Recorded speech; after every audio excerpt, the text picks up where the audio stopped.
सभी को मेरा प्रणाम। मैं सिद्धि पाठक आज आप सभी को वाल्मीकि जयंती की बहुत बहुत शुभकामनाएं देती हूँ। इसी प्रकट दिवस के रूप में भी मनाया जाता है। हमारी इस धरती पर अनेकों ऋषि मुनियों ने जन्म लिया था।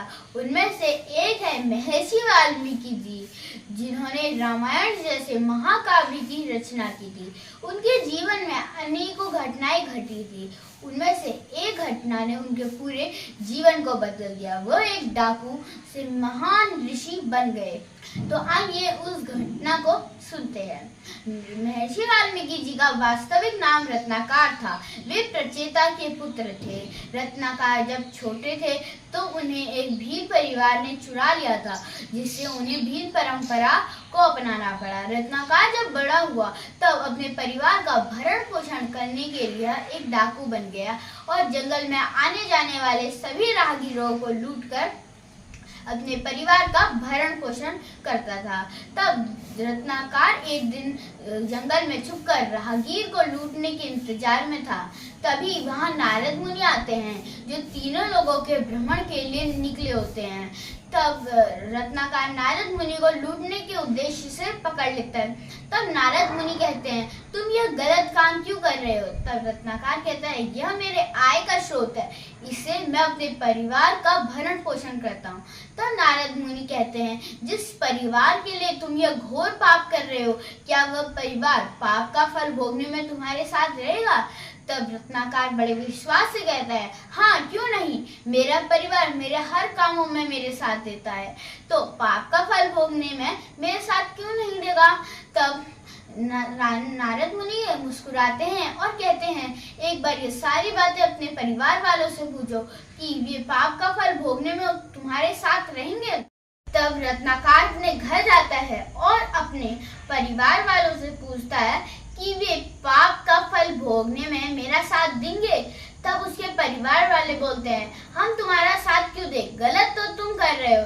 उससे रत्नाकर को बहुत गहरा दुख होता है और वह अपना घर उसी समय छोड़ देता है और सही मार्ग पर चलने का निश्चय लेता है। फिर वो नारद मुनि के पास जाते हैं और नारद मुनि उन्हें राम नाम का एक महामंत्र देते हैं। उसके बाद रत्नाकर जंगल में तपस्या करने चले आते हैं। वे तपस्या में इतने लीन थे कि उन्हें समय का पता ही नहीं चलता और उनके पूरे शरीर में दीमक अपना घर बना लेता है। फिर जब उनकी तपस्या से ब्रह्मा जी प्रसन्न होते हैं तो उन्हें दर्शन देते हैं और उनका नाम रत्नाकर से वाल्मीकि रख देते हैं, क्योंकि दीमक को स्थानीय भाषा में वाल्मीकि कहा जाता है। फिर एक दिन महर्षि वाल्मीकि जी तमसा नदी के किनारे स्नान करने जा रहे होते हैं। तब उन्हें एक क्रौंच पक्षी का जोड़ा दिखता है, जो आपस में प्रेम लीला कर रहा होता है। तभी वहां निषाद नाम का एक शिकारी आता है, जो नर पक्षी पर तीर चला देता है। इसके वियोग में मादा पक्षी भी अपने प्राण त्याग देती है।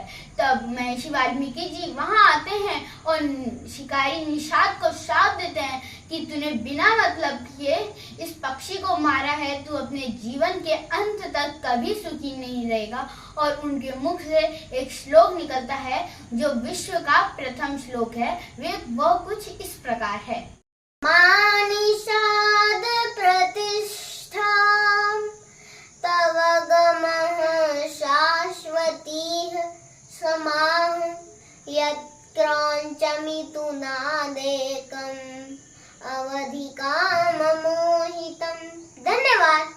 तभी वहां नारद मुनि प्रकट होते हैं और महर्षि वाल्मीकि जी से बोलते हैं कि यह विश्व का प्रथम श्लोक है। अब आप रामायण जैसे महाकाव्य की रचना कीजिए। तभी से वाल्मीकि जयंती मनाई जाती है। धन्यवाद। अगर आपको मेरी वीडियो पसंद आए तो please like, subscribe, share, comment करना ना भूलेगा। धन्यवाद।